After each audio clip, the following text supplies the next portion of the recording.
तो बेटा अब हम स्टार्ट करें टॉपिक जिसका नाम है factor affecting rate of enzyme activity. So बेटा ये कुछ फैक्टर्स हैं जो क्या करते हैं एंजाइम की एक्टिविटी को या तो इंक्रीज़ कर देते हैं या तो डिक्रीज़ कर देते हैं। ठीक है, तो देखेंगे कि किस तरह से काम करते हैं। तो पहला फैक्टर कौन सा हमारे पास, टेम्परेचर, जो कि एंजाइम की एक्टिविटी इंक्रीज़ भी कर सकता है डिक्रीज़ भी कर सकता है। पहली बात तो टेम्परेचर का असर क्या होता है हर चीज़ पर, ये देखेंगे बेटा। नॉर्मली अगर हम आप टेम्परेचर क्या करते हैं बेटा, इंक्रीज़ कर दें, टेम्परेचर क्या करते हैं आप, इंक्रीज़, तो एटम्स के अंदर एनर्जी आ जाती है। जब किसी भी एटम या मॉलिक्यूल में एनर्जी आती है तो ज़्यादा टकराते हैं। जब ज़्यादा टकराते हैं तो चांसेस होते हैं, जब ज़्यादा तो कोलाइड करते हैं, जब कोलाइड करते हैं तो चांसेस बढ़ जाते हैं। किस चीज़ के चांस बढ़ जाते हैं, रिएक्शन होने के चांस बढ़ जाते हैं। इसका मतलब मैं कह सकता हूँ कि एंजाइम की एक्टिविटी जो होती है वो इंक्रीज होती है with the increase of temperature, but up to a certain suitable limit. एक लिमिट तक तो आप टेम्परेचर को बढ़ाएंगे तो एंजाइम की एक्टिविटी क्या होगी, बढ़ेगी। तो मैं कह सकता हूँ बेटा enzyme is directly proportional to the increase in temperature. जैसे जैसे टेम्परेचर क्या होगा, इंक्रीज होगा बेटा, वैसे वैसे एंजाइम की जो एक्टिविटी होगी, एंजाइम की जो क्या होगी एक्टिविटी, वो भी क्या हो जाएगी, इंक्रीज हो जाएगी, लेकिन up to a certain suitable limit. क्योंकि अगर उस लिमिट से ज़्यादा आप टेम्परेचर देंगे तो ये एंजाइम जल जाएंगे। क्यों जल जाएंगे बेटा, आपको पता होगा enzyme are protein in nature.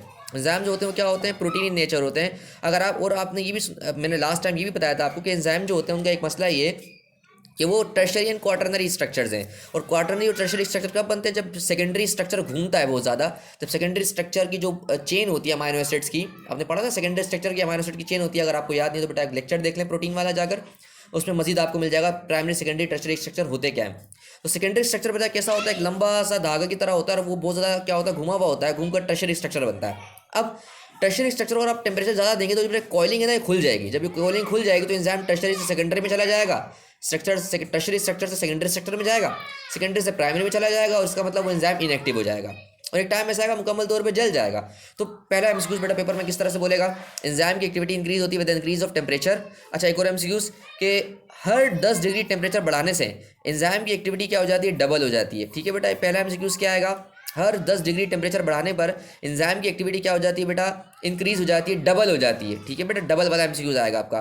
दूसरा एमसीक्यूज यहाँ से क्या आएगा, टेम्परेचर का असर क्या है एंजाइम एक्टिविटी पर। तो आप बोलेंगे कि स्टार्ट में तो क्या होता है बेटा, जैसे जैसे हम टेम्परेचर बढ़ाते जाएंगे वैसे वैसे क्या होगा, एंजाइम की एक्टिविटी इंक्रीज होती जाएगी, but up to a limit. अगर लिमिट से ज़्यादा आप उसको टेम्परेचर देंगे तो बेटा उसकी जो टर्शरी स्ट्रक्चर है वो अनकॉइल्ड हो जाएगी।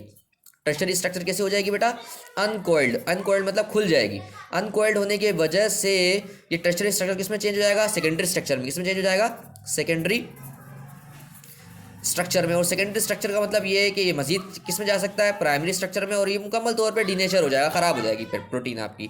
ठीक है, तो ये नुकसान है हाई टेम्परेचर बहुत ज़्यादा दे देना। ठीक है, जो ह्यूमन के जो एंजाइम्स होते हैं, जो किसके एंजाइम्स होते हैं, ह्यूमन के, वो ह्यूमन के जो एंजाइम्स हैं वो ज़्यादा जो 37 से लेकर 38 डिग्री टेम्परेचर पर क्या करते हैं, मैक्सिमम काम करते हैं। बेटा जिस वो वाला टेम्परेचर जिसमें एंजाइम जो है वो मैक्सिमम काम करता है, उस टेम्परेचर को आप कहते हैं ऑप्टिमम टेम्परेचर। क्या कहते हैं बेटा, ऑप्टिमम टेम्परेचर। मैं कह सकता हूँ ह्यूमन के सारे एंजाइम जो है वो 37 से लेकर 38 डिग्री पर क्या करते हैं, काम करते हैं। मैंने रेंज इसलिए बताई बेटा, कुछ एंजाइम जो है वो स्ट्रिक्टली 37 डिग्री पे ही ज़्यादा एक्टिविटी शो करेंगे, लेकिन कुछ एंजाइम्स को हमारे ज़्यादा हायर टेम्परेचर भी चाहिए, तो वो 38 तक चाहिए।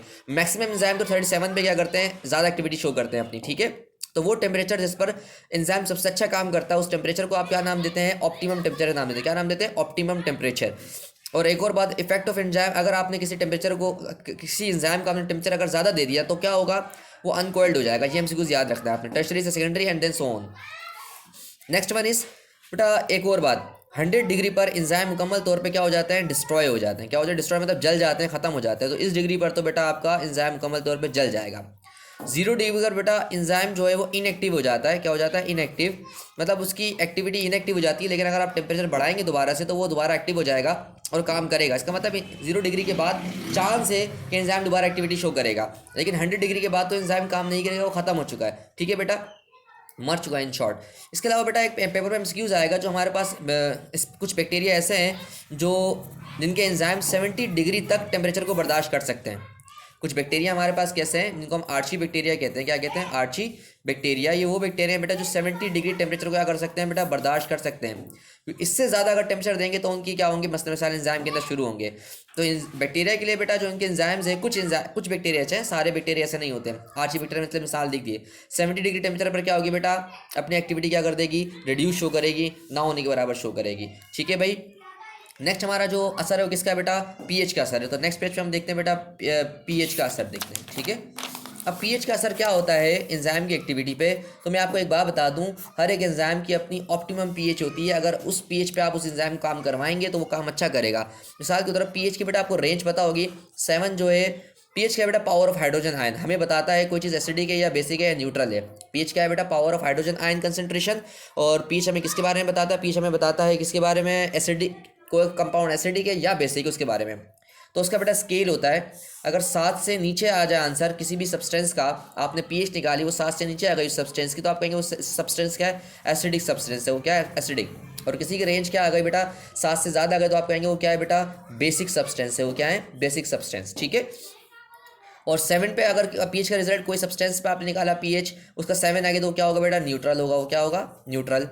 मैं बोलता हूँ कुछ एंजाइम जो एसिडिक इन्वायरमेंट में काम करना पसंद करते हैं, इसका मतलब आप उनको बेसिक इन्वायरमेंट में काम करवाएंगे तो काम नहीं करेंगे। इस तरीके से कुछ एंजाइम बेसिक इन्वायरमेंट में काम करना पसंद करते हैं, अगर आप उनको एसिडिक इन्वायरमेंट में काम करवाएंगे तो वो काम नहीं करेंगे एसिडिक इन्वायरमेंट में। इस तरह से बेटा कुछ होंगे न्यूट्रल पे काम करना पसंद करेंगे, ना एसिडिक पे काम करेंगे, ना बेसिक पे, ठीक है बेटा।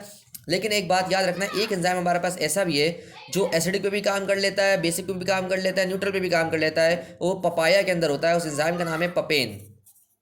बेटा ये पपेन एक एंजाइम का नाम है, किसका नाम है बेटा, एक एंजाइम का नाम है। ये एंजाइम किसमें पाया जाता है, पपाया में पाया जाता है। किसमें पाया जाता है, पपाया में। और ये ऐसा वाहिद हमारे पास क्या है, वो है एंजाइम जो कि एसिडिक मीडियम में भी काम कर सकता है और प्लस बेसिक मीडियम में भी काम कर सकता है। मतलब इसको नीड नहीं है कि इसको स्पेसिफिक क्या प्रोवाइड करें आप, एसिडिटी या बेसिसिटी प्रोवाइड करें, ठीक है। तो हर एक एंजाइम की क्या होती है ऑप्टिमम पीएच, उसी पीएच पे काम करना चाहता है। अगर उसको दूसरा पीएच देंगे तो वो पीएच उस पर काम नहीं करेगा। मिसाल बेटा इसकी आपके सामने जो पेप्सिन है, वो पेप्सिन काम करता है बेटा पीएच 2 पर, 2 या इससे नीचे पर काम करता है। अगर आप 2 से ज़्यादा पीएच देंगे तो पेप्सिन काम नहीं करेगा। इसका मतलब स्टमक के अंदर जो पीएच होगी वो कितनी होगी बेटा, 2 पीएच होगी। कितनी पीएच होगी, 2 पीएच होगी। और 2 पीएच पे क्या करता है, पेप्सिन काम करता है। इसी तरह से बेटा हमारे पास एक और एंजाइम है, उस एंजाइम का नाम क्या है जी बेटा, उसका नाम अमाइलेज है। और अमाइलेज जो है वो किस पे काम करता है, अमाइलेज काम करता है पीएच 8 पर। किस पे काम करता है, 8 पीएच पर, जो कि हमारा ये पीएच कहाँ पाई जाती है, डूडेनम में पाई जाती है। कहाँ पाई जाती है, डूडेनम में एंड ज्यूजनम में पाई जाती है ये पीएच, ठीक है। तो अमाइलेज को अगर आप एसिडिक इन्वायरमेंट देंगे तो काम नहीं करेगा, क्योंकि वो बेसिक इन्वायरमेंट में काम करने का आदी है, 8 पे काम करने का आदी है। इस तरीके से अगर आप पेप्सिन को आप बेसिक इन्वायरमेंट देंगे तो एसिडिक पे काम करने का आदी है, वो बेसिक काम नहीं करेगा। तो हर एक पीएच की अपनी ऑप्टिमम पीएच होती है। आए क्या इसमें एक इम्पॉर्टेंट बात ये भी है कि जो पीएच है उसका असर क्या है असल में, उस मतलब क्यों स्पेसिफिक पीएच पर ही एंजाइम जो है काम करते हैं। असल में पीएच जो है वो किसी भी एंजाइम के ना चार्ज को चेंज कर देती है। किसको चेंज कर देती है, चार्ज को। अगर कहीं पॉजिटिव चार्ज है तो उसकी पॉजिटिविटी को न्यूट्रल कर देगी, या तो न्यूट्रलिटी को पॉजिटिविटी में शो कर देगी। तो पीएच का असर में किस पे असर है, किसी भी एंजाइम के चार्ज पर असर है। तो अगर चार्ज तब्दील हो जाएगा तो एक्टिव साइड से इसे काम नहीं करेगी। हमने शुरू में डिस्कस कर लिया था, एक्टिव साइड पर क्या होते हैं, चार्जेस होते हैं। वो चार्जेस की डिस्ट्रीब्यूशन क्या हो जाती है, ख़राब हो जाती है बिकॉज ऑफ पीएच। तो पीएच का असल में मसला मसाइल क्या है, ये चार्ज ख़राब करती है, जो पॉजिटिव नेगेटिव चार्ज होते हैं एंजाइम के ऊपर उसे ख़राब करती है ये पीएच, ठीक है। ये मैं कह सकता हूँ आयोनाइजेशन करवा देती है। क्या करवा देती है, आयोनाइजेशन। चलें, ये तो हो गया बेटा पीएच का असर। नेक्स्ट हमारे पास असर क्या है, एंजाइम कंसंट्रेशन का असर। इसका असर, एंजाइम कंसंट्रेशन का असर। अब एंजाइम कंसंट्रेशन से मुराद क्या है बेटा, तो सपोज करें एक मेरे पास एक सबस्ट्रेट है, ये मैंने लिखा है सबस्ट्रेट, और हमारे पास एक एंजाइम है, मेरे पास 10 सबस्ट्रेट है। तो ये एंजाइम जो है वो 10 सबस्ट्रेट को किस में चेंज करेगा, 10 प्रोडक्ट में चेंज करेगा, ठीक है बेटा। लेकिन अगर मैंने इस एंजाइम को मैंने 20 सबस्ट्रेट दे दिया तो एंजाइम 20 को कन्वर्ट तो करेगा 20 प्रोडक्ट में, लेकिन काम क्या हो जाएगा, स्लो हो जाएगा। काम स्लो क्यों होगा, बिकॉज एंजाइम एक ही है। तो सपोज करें अगर मैं क्या करूँ, एंजाइम की तादाद बढ़ा दूँ, मेरे पर 2 एंजाइम रख दूँ और सबस्ट्रेट भी 20 रखूँ, तो आप 20 सबस्ट्रेट प्रोडक्ट में चेंज होंगे, लेकिन जल्दी हो जाएंगे, काम क्या हो जाएगा, आसान हो जाएगा। तो इसका मतलब ये हो बेटा, एंजाइम की तादाद बढ़ाने से, एंजाइम की कंसंट्रेशन बढ़ाने से एंजाइम की एक्टिविटी बढ़ जाती है। इन शॉर्ट रिएक्टेंट आपका प्रोडक्ट में क्या होता है, जल्दी से चेंज हो जाता है, स्पीड से चेंज हो जाता है। इन शॉर्ट एंजाइम कंसंट्रेशन से, यानी एंजाइम की तादाद बढ़ाने से सबस्ट्रेट जल्दी चेंज हो जाएगा प्रोडक्ट में, और इससे फ़ायदा क्या होगा, आपको प्रोडक्ट जल्दी मिलता रहेगा। तो अगर आपने अपने रिएक्शन को तेज़ करना है मजीद, तो आप एंजाइम की तादाद बढ़ाते जाएं उसके अंदर, ठीक है। नेक्स्ट बेटा हमारे पास जो असर है वो, इसका मतलब कह सकता हूँ एंजाइम की एक्टिविटी डायरेक्टली प्रोपोर्शनल है किससे, एंजाइम की कंसंट्रेशन से। तो एंजाइम की जो एक्टिविटी है एंजाइम की, जो क्या है एक्टिविटी, वो डायरेक्टली प्रोपोर्शनल है किससे, एंजाइम की कंसंट्रेशन से। तो एंजाइम की कंसंट्रेशन जितनी ज़्यादा होगी उतनी एंजाइम की एक्टिविटी होती जाएगी, ज़्यादा होती जाएगी। नेक्स्ट हमारे पास जो है वो क्या है, सबस्ट्रेट कंसंट्रेशन। क्या है बेटा, सबस्ट्रेट कंसंट्रेशन, ठीक है। अब सबस्ट्रेट कंसंट्रेशन का मतलब क्या है, ये मेरे पास एंजाइम है, अगर आप सपोज करें यहाँ पर 10 आप सबस्ट्रेट रखते हैं तो ये 10 किस में चेंज होगा, प्रोडक्ट में चेंज हो जाएगा।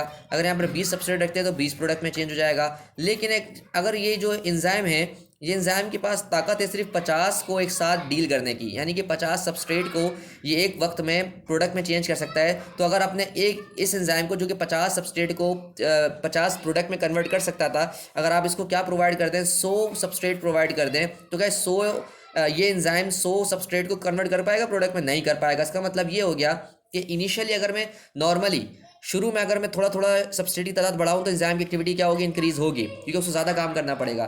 लेकिन सपोज करेगा आपने इतना ज़्यादा सबस्ट्रेट दे दिया जिसके पर एंजाइम जो है वो काम ही नहीं कर पा रहा, वही वाली बात है, मशीन का एक सिस्टम, एक मशीन एक लोड उठा सकता है, उससे ज़्यादा आप देंगे तो वो ज़्यादा लोड नहीं उठा सकता।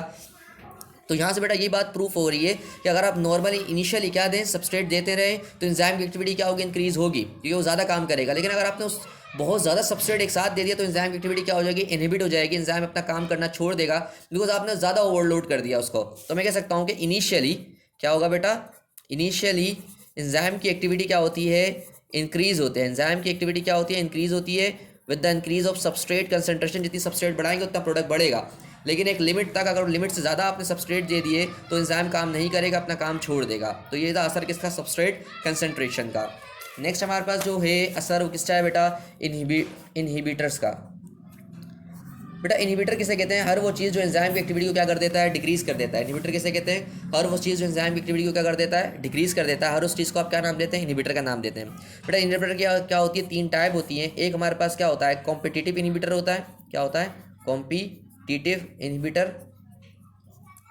और इसी तरीके से हमारे पास एक और इनहिबिटर होता है, इसे कहते हैं non competitive inhibitor. Non competitive inhibitor, inhibitor. और एक और हमारे पास जो तीसरा वाला होता है वो क्या कहलाता है, अनकॉम्पिटिटिव इनहिबिटर। अनकॉम्पिटिटिव इनहिबिटर, ठीक है। चलें वन बाय वन तीनों को डिस्कस करेंगे बेटा। तो सबसे पहले हमारे पास क्या है, कॉम्पिटिटिव इनहिबिटर्स। क्या है, कॉम्पिटिटिव इनहिबिटर। तो बेटा कॉम्पिटिटिव इनहिबिटर का पहले तो हम थोड़ा सा ओवरव्यू ले लेते हैं। कॉम्पिटिटिव इनहिबिटर खुद नाम से बता रहा है कि मैं क्या हूँ। कॉम्पिटिटिव इनहिबिटर यानी कि जो कंपटीशन करेगा, क्या करेगा, कंपटीशन। ये हमारा क्या है, एंजाइम है। ये क्या है हमारे पास, एंजाइम। एंजाइम की जो एक्टिव साइट है यहाँ पर क्या आगे लगता है, एक सबस्ट्रेट आगे लगता है। क्या आगे लगता है, सबस्ट्रेट, और किस में चेंज हो जाता है, प्रोडक्ट में चेंज हो जाता है। यहाँ तक तो बात समझ आ गई। लेकिन अगर सपोज करें मेरा ये जो है सबस्ट्रेट, सबस्ट्रेट की जगह यहाँ पर आके लग गया क्या, इनहिबिटर। यहाँ पर आके क्या लग गया, एक इनहिबिटर। मैं इसको ब्लू से बना देता हूँ ताकि याद रहे कि ब्लू वाला क्या हमारा इनहिबिटर है। ब्लू वाला क्या बेटा, हमारा इनहिबिटर। ये हमारा इनहिबिटर है, ये हमारा सबस्ट्रेट है, ये हमारा प्रोडक्ट है। इनहिबिटर आके लग गया बेटा इस एक्टिव साइड पर। अगर क्या आके लग गया, इनहिबिटर आके इस एक्टिव साइड पर लग गया तो ये सबस्ट्रेट को लगने नहीं देगा, और सबस्ट्रेट जो है प्रोडक्ट में चेंज नहीं होगा। इसका मतलब एंजाइम की एक्टिविटी क्या हो जाएगी, डिक्रीज हो जाएगी। मैं कह सकता हूँ कि ये इनहिबिशन हो गई, यानी कि इनहिबिटर है जो सबस्ट्रेट, ये जो आके लगा था ये इनहिबिटर था, इसने एंजाइम की एक्टिविटी क्या कर दी, रिड्यूस कर दी। लेकिन इसको मैं कंपिटिटिव इनहिबिटर का क्यों कह रहा हूँ, बिकॉज ये इस एक्टिव साइड पर लगने के लिए इनहिबिटर इस एक्टिव साइड में लगने के लिए किससे फटा करेगा, किससे लड़ाई करेगा, सबस्ट्रेट से फटा करेगा, सबस्ट्रेट से लड़ाई करेगा, तो वो कंपटीशन हो गया। तो बेटा ऐसा सबस्ट्रेट, या फिर हम कह सकते हैं ऐसी चीज़ें जो सबस्ट्रेट से क्या करती हैं, लड़ाई करती हैं, फटा करती हैं, कंपटीशन करती हैं, ताकि कहाँ आकर लग जाएँ, इस एक्टिव साइड पर आकर लग जाएँ। तो ऐसे ऐसे इनहिबिटर्स को आप क्या नाम देते हैं, कंपिटिटिव इनहिबिटर्स कहते हैं। क्या कहते हैं बेटा, कंपिटिटिव इनहिबिटर्स कहते हैं इसको। अच्छा एक बात याद रखना बेटा, ये रिवर्सिबल इनहिबिटर होता है। ये कैसा होता है, रिवर्सिबल होता है। ये रिवर्सिबल क्यों होता है, ये रिवर्सिबल इसलिए होता है बिकॉज अगर मैं यहाँ पर सबस्ट्रेट की तादाद बढ़ाते जाऊँ तो ये निकाल देगा इनहिबिटर को। सपोज करें इनहिबिटर यहाँ आके लग गया, एंजाइम की एक्टिविटी क्या हो गई, डिक्रीज हो गई है। लेकिन अगर मैं यहाँ पर आगे सबस्ट्रेट को लगा दूँ तो सबस्ट्रेट क्या करेगा, इस इनहिबिटर को निकाल देगा। अगर सबस्ट्रेट की तादाद क्या होगी, ज़्यादा होगी, तो मैं कह सकता हूँ ये रिवर्सिबल इनहिबिशन है। अगर सबस्ट्रेट की तादाद आप बढ़ा देंगे तो इनहिबिटर यहाँ से क्या निकल के बाहर आ जाएगा और आपकी इनहिबिशन क्या हो जाएगी, खत्म हो जाएगी। ठीक है भाई। नेक्स्ट हमारे पास क्या है, non competitive inhibitor. Non competitive inhibitor, non competitive inhibitor.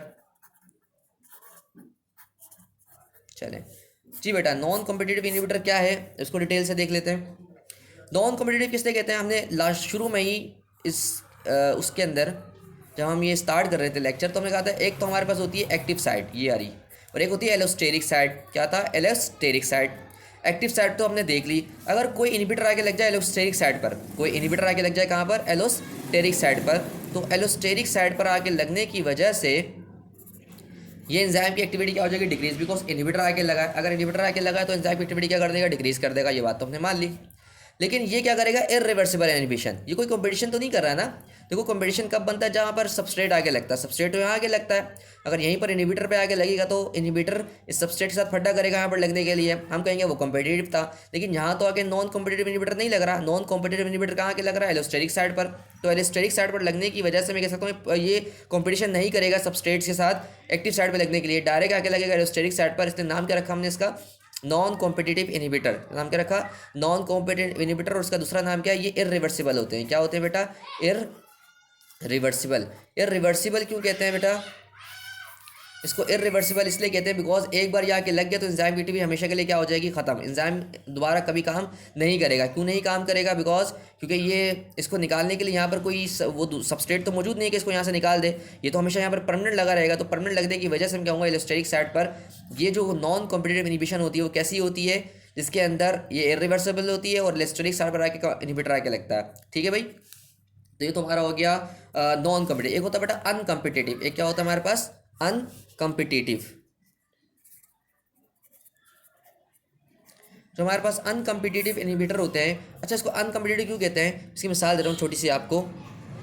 मिसाल इसकी ऐसे है बेटा कि ये हमारे पास क्या है, एंजाइम है। हमारे पास क्या है बेटा, एंजाइम। एंजाइम के अंदर जाके सबस्ट्रेट आगे लग गया, सबस्ट्रेट आगे लग गया तो बता, जब एंजाइम सबस्ट्रेट के साथ लगता है तो एक कॉम्प्लेक्स बनता है, इसे कहते हैं हम एंजाइम सबस्ट्रेट कॉम्प्लेक्स। क्या कहते हैं, एंजाइम सबस्ट्रेट कॉम्प्लेक्स। फिर ये एंजाइम सबस्ट्रेट कॉम्प्लेक्स कन्वर्ट हो जाता है किसके अंदर, प्रोडक्ट के अंदर। जब ये सबस्ट्रेट आगे यहाँ पर लगता है तो क्या बनता है, एंजाइम सबस्ट्रेट कॉम्प्लेक्स। और ये एंजाइम सबस्ट्रेट कॉम्प्लेक्स इसमें कन्वर्ट होता है, प्रोडक्ट में चेंज हो जाता है। तो जो अनकॉम्पिटिटिव इनहिबिटर है वो पता है क्या करता है, जैसे ये सबस्ट्रेट आगे लगेगा किसके साथ, इस एंजाइम के साथ, तो एंजाइम सबस्ट्रेट कॉम्प्लेक्स तो बन जाएगा। एंजाइम सबस्ट्रेट कॉम्प्लेक्स को प्रोडक्ट में चेंज नहीं होने देगा कौन, अनकॉम्पिटिटिव इनहिबिटर। जो बेटा जो अनकॉम्पिटिटिव इनहिबिटर ये कंपटीशन नहीं कर रहा सबस्ट्रेट के साथ एक्टिव साइट पर लगने के लिए। ये क्या कर रहा है, जब इन सबस्ट्रेट आगे लग जाता है किसके साथ, एंजाइम के साथ, तो एंजाइम के साथ सबस्ट्रेट लगने के बाद ये बनता है एंजाइम सबस्ट्रेट कॉम्प्लेक्स।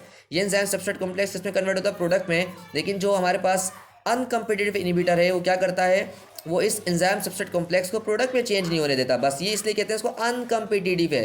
देखो लग रहा तो कहाँ पर कहाँ पर रहा है, एक्टिव साइट पे काम कर रहा है, लेकिन कैसे काम कर रहा है, सबस्ट्रेट को लगने से नहीं निकाल रहा, सबस्ट्रेट आगे लग रहा है अपना मुकम्मल तौर पर। ये है कि सबस्ट्रेट को प्रोडक्ट में चेंज नहीं होने दे रहा। तो ये हमारा क्या कहलाता है, अनकॉम्पिटिटिव इनहिबिटर। ठीक है बेटा, ये भी रिवर्सिबल होता है, ये भी क्या होता है, रिवर्सिबल कहलाता है।